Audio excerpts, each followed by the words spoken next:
Until recently, when most people were asked to describe Louisville, Kentucky, they'd say it's the place where the Derby is run. Or maybe it's the birthplace of Muhammad Ali. But now, Louisville is known for different reasons.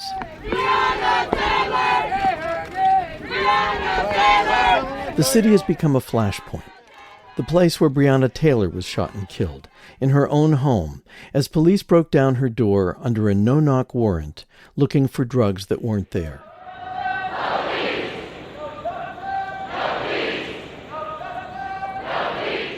It's also the place where David McAtee was shot and killed by a member of the National Guard, as they confronted a group of black citizens out after curfew. But the problems that have fueled the protests on the streets of Louisville didn't start with the death of Breonna Taylor, or David McAtee, or George Floyd in Minneapolis, or the many other African Americans unjustifiably killed in recent years. The issues that led to these protests, police brutality, health and wealth inequities, mass incarceration, started much, much further back. Some say to the 1600s, when the first enslaved Africans were brought to this country. Slavery shaped America, and most definitely the state of Kentucky. But that history and its legacy have rarely been explored or even acknowledged here in Kentucky. I would say it is pretty common across the state for white Kentuckians not to consider their connections to slavery. Whole generations of enslaved people just disappeared from Kentucky into the cotton fields of the Deep South. One of the strongest connections people need to understand is time. It's only been 152 years since the Emancipation Proclamation was even put into effect. And since that time, we still have seen grotesque, inhumane ways that black people in this country, particularly in Kentucky, have been treated. It's been very, very difficult generation after generation for the children of slave owners to accept the children of slaves as their equals, as their colleagues in this business of moving the world forward. There is no way to get around the damage that the system has done in the black community, whether from slavery, Jim Crow, redlining, discrimination, all of these things have had such a horrible impact. Scholars and thinkers like those you just heard have spent years exposing the long, deep roots of racial injustice that grew from slavery to Jim Crow to now. Perhaps the best way to look at our national history is to see it as an intertwined system of many smaller histories.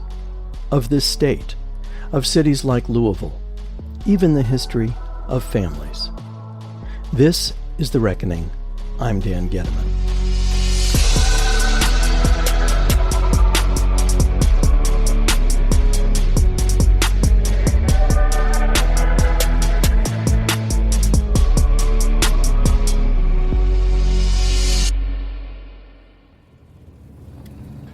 All of this, the mall and everything used to be part of Oxmoor.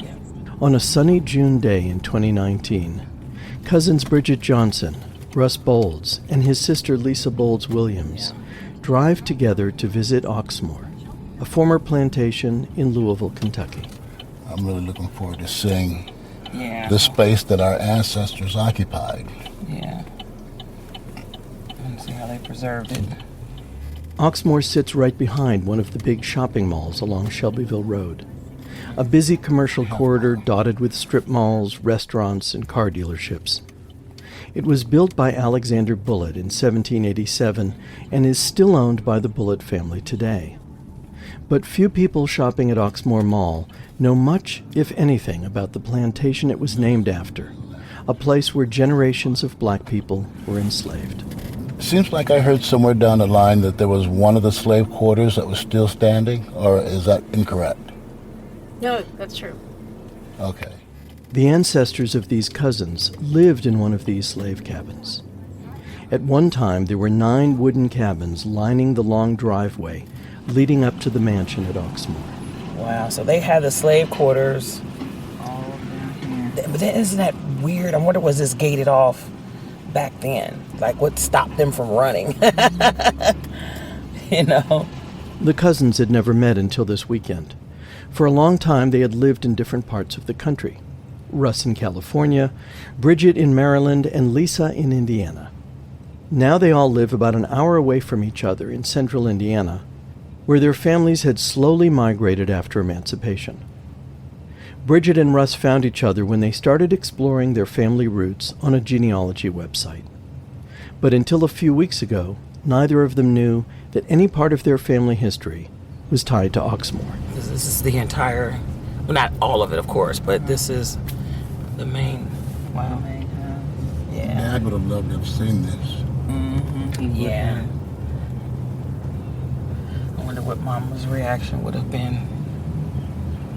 Russ had been deeply engaged in genealogical research for many years and had amassed many documents and photos pertaining to his ancestors. Bridget was a relative newcomer to genealogy, but equally passionate to learn as much as she could about her family's past. But one of the main challenges for African Americans like Bridget and Russ is not being able to get back before 1870 in their family trees. That's the year the U.S. Census first noted formerly enslaved people by first and last names. For centuries before that, the only way the enslaved were identified was by their first name, making it exceedingly difficult to trace families from enslavement to now. Bridget and Russ would still be in the dark about several of their enslaved ancestors if it weren't for a single document that sits in a vast collection of Bullitt family papers at a Louisville archive known as the Filson Historical Society. Did you do some research today? Yes. All right. Have you filled out? Henry Bullitt, Alexander's grandson, left behind an unpublished memoir about growing up at Oxmoor in the years before the Civil War.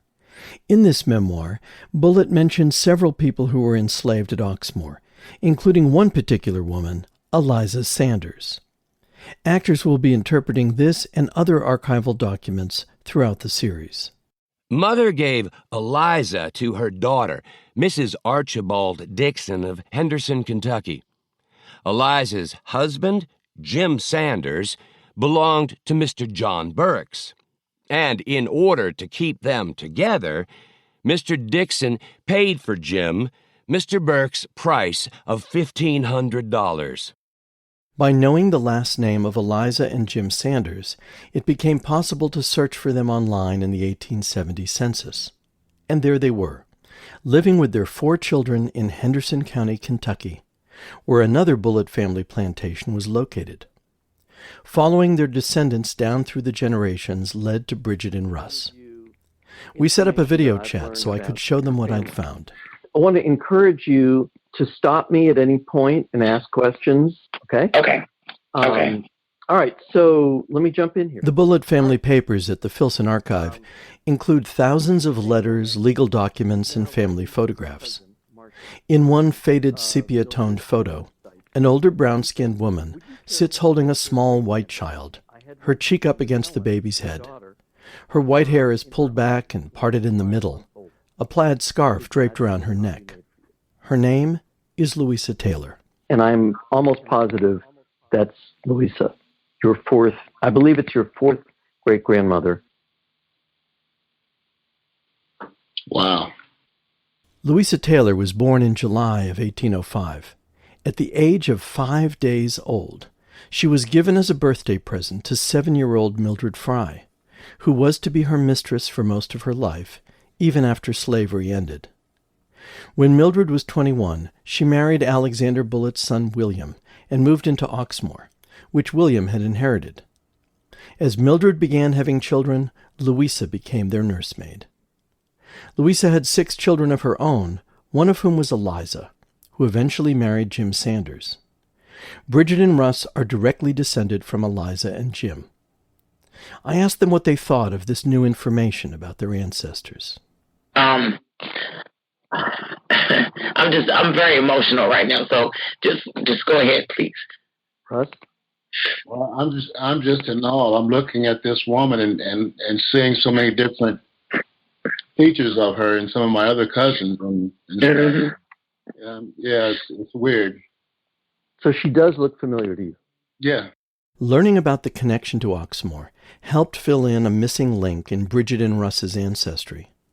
But Bridget says she's frustrated that the search for these links is so hard for African Americans, never mind the difficulty of tracing her roots back to her African homeland. We're pretty much the only race of people that don't know where they came from, because I don't know who my original people were. I don't know my language. I don't know my culture. I know none of these things because it was all erased. That erasure happened on many levels, and it starts with the stories passed down by white enslavers. There's an entire literature of memoirs written in the late 19th and early 20th century by elderly Southerners reminiscing about the good old days before the Civil War. An example of this is My Life at Oxmoor, written by Henry Bullitt's brother Thomas, which takes a nostalgic look back at life on the plantation under his parents William and Mildred. The Negroes were well cared for. They knew and recognized it. They respected my father, and they were much attached to my mother.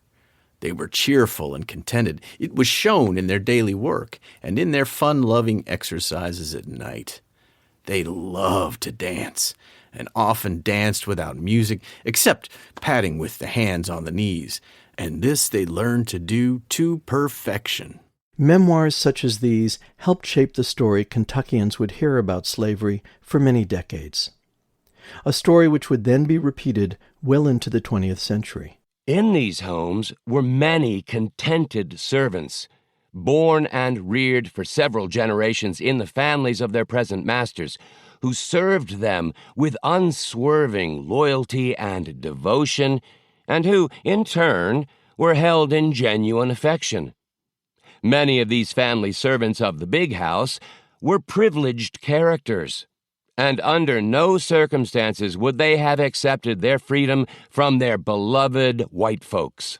That's from a 1940 book called Slavery Times in Kentucky by J. Winston Coleman, that's constantly referenced in other history books as an authoritative text. The book was in print until 1970 and can still be found in libraries across Kentucky.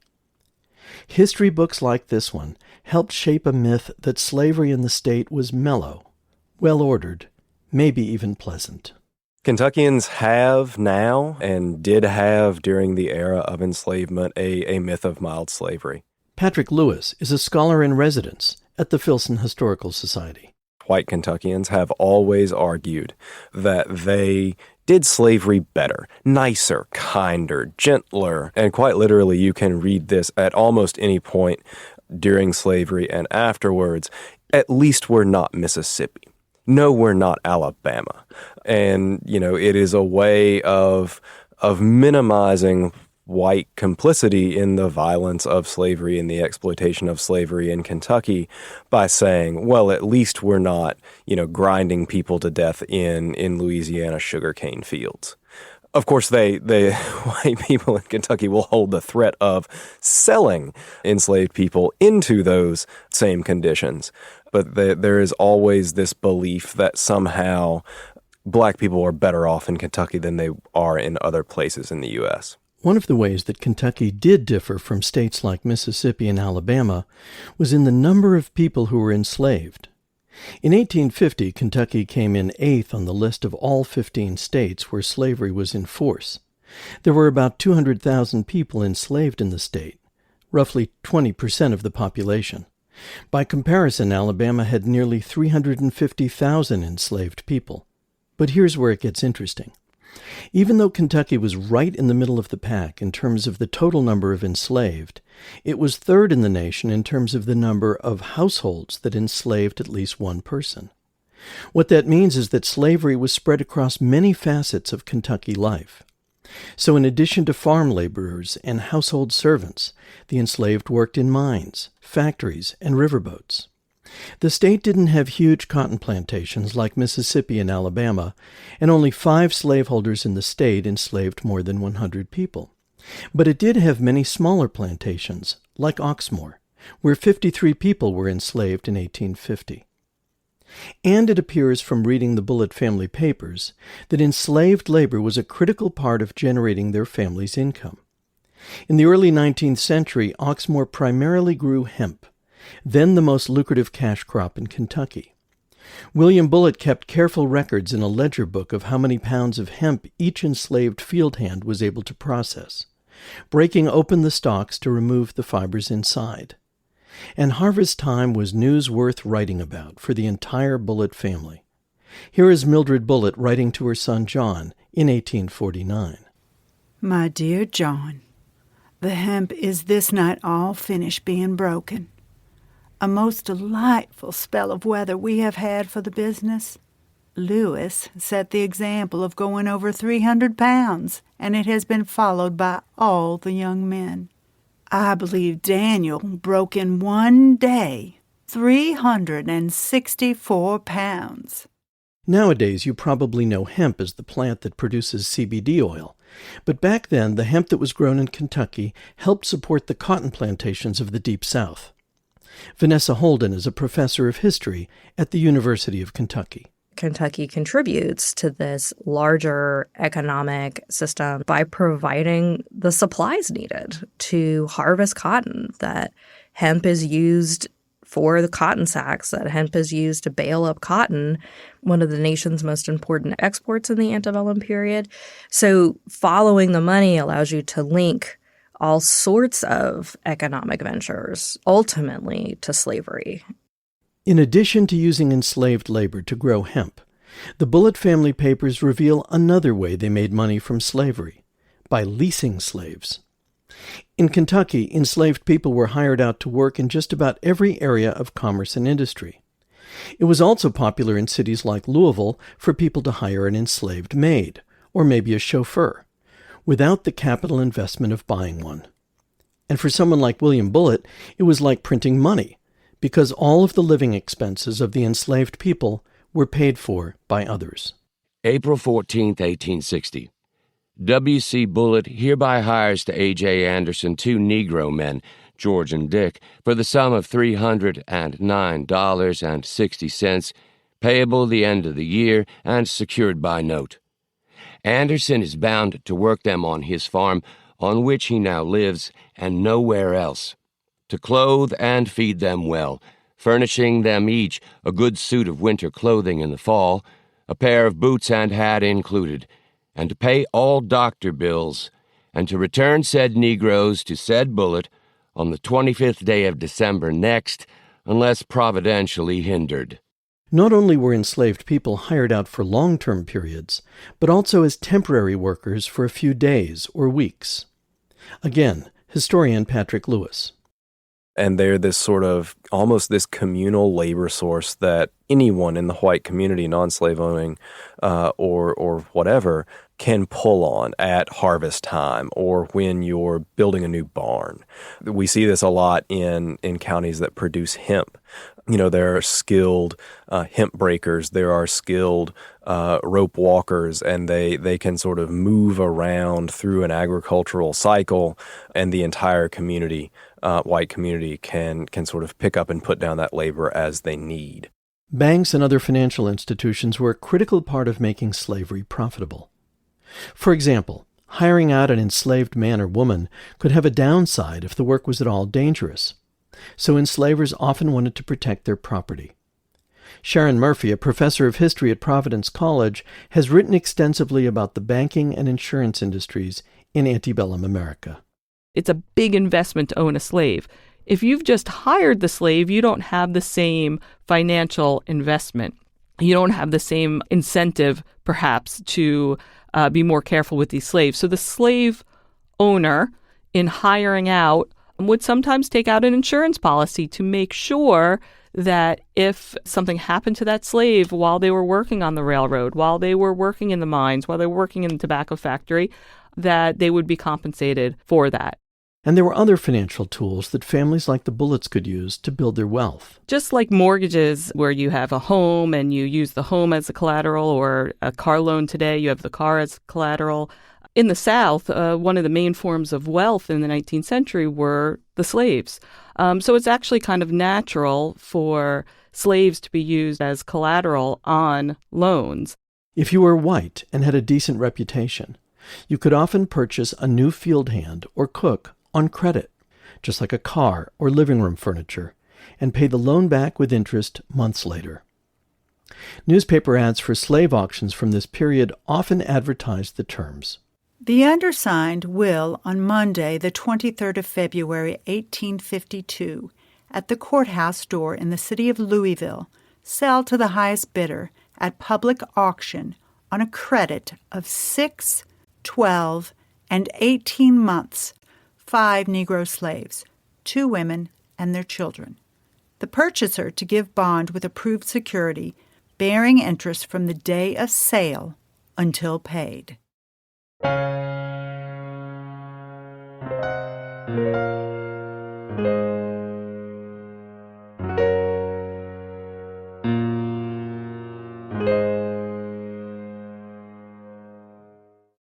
All the financial tools that helped enslavers purchase a workforce were also in play if a farm or other business failed. Loans were called in and banks foreclosed on property, including taking possession of enslaved people. Professor Sharon Murphy says satisfying creditors was one of the biggest reasons enslaved people were sold. So when someone defaults on a loan, if the slaves were part of the collateral, the bank or the creditor could do any number of things with those slaves. They might put them on the auction block and sell them and get the proceeds from it to liquidate that debt. They might decide to own the slaves for a while, so the creditor can just take possession of the slaves themselves.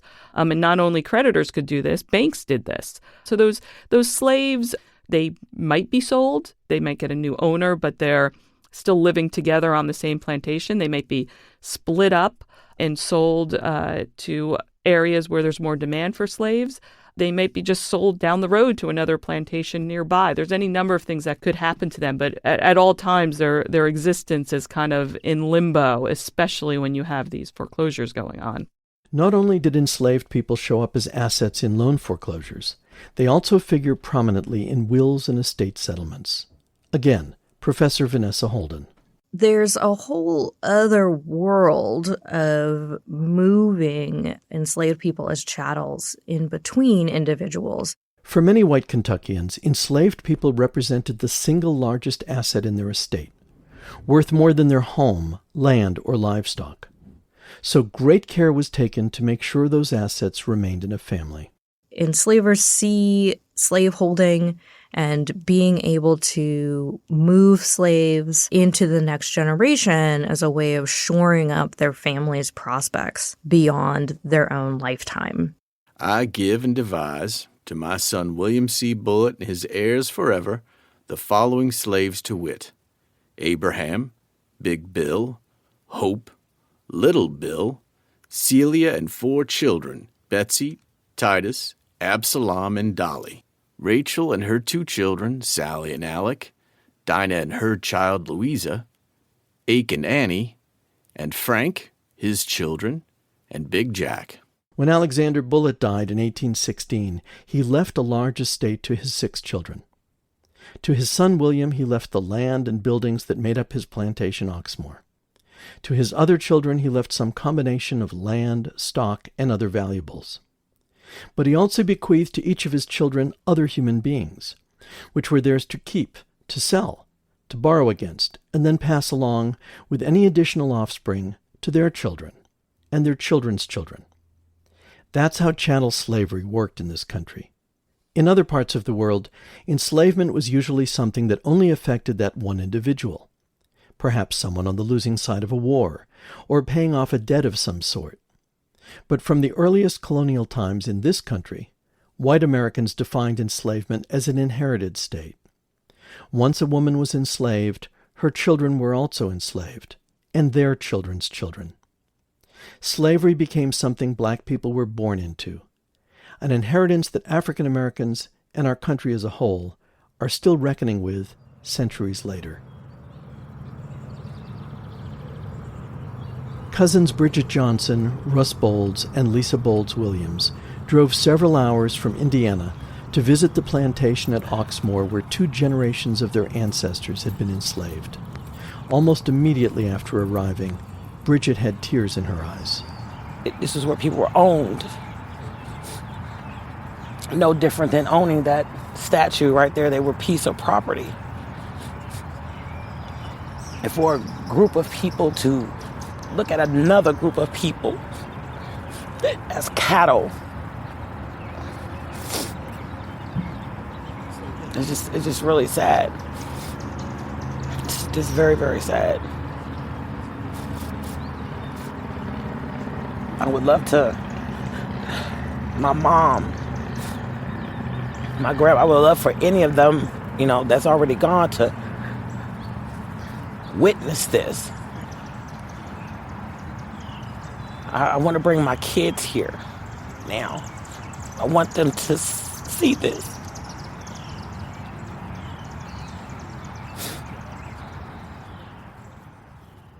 We walked through the former plantation, taking in the various buildings where their ancestors had worked. The mansion house where Louisa Taylor nursed all the Bullitt children, and her daughter Eliza served as Susan Bullitt's maid. The laundry where Louisa's other daughter Tina had washed the Bullitt family clothes. And then, eventually, to 4 white brick buildings. They are the last remaining slave dwellings at Oxmoor.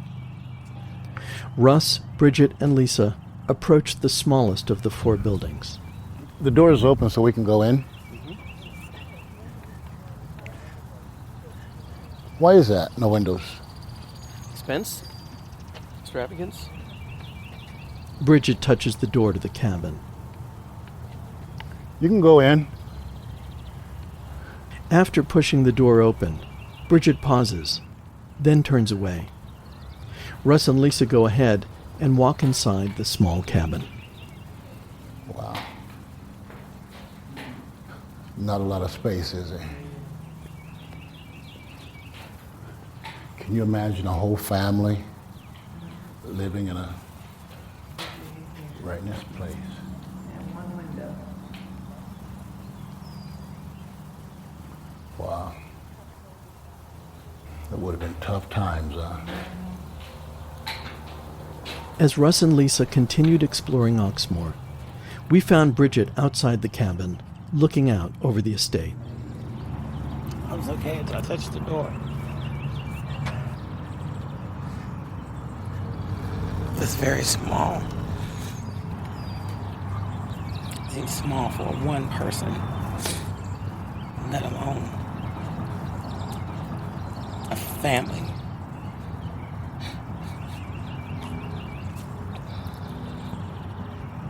I was fine till I touched that door. But I felt like I was going to my home.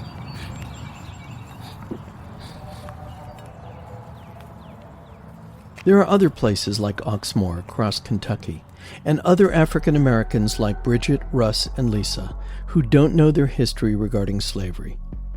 But understanding that history is more than filling a gap in a family tree. Slavery in Kentucky had a social and economic impact that echoed down the generations until today. And that's true of white families as well. In our next episode, a Kentucky family learns of its connection to a slave trader.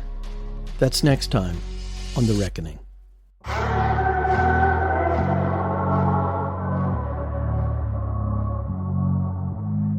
The Reckoning was written and produced by me, Dan Getteman.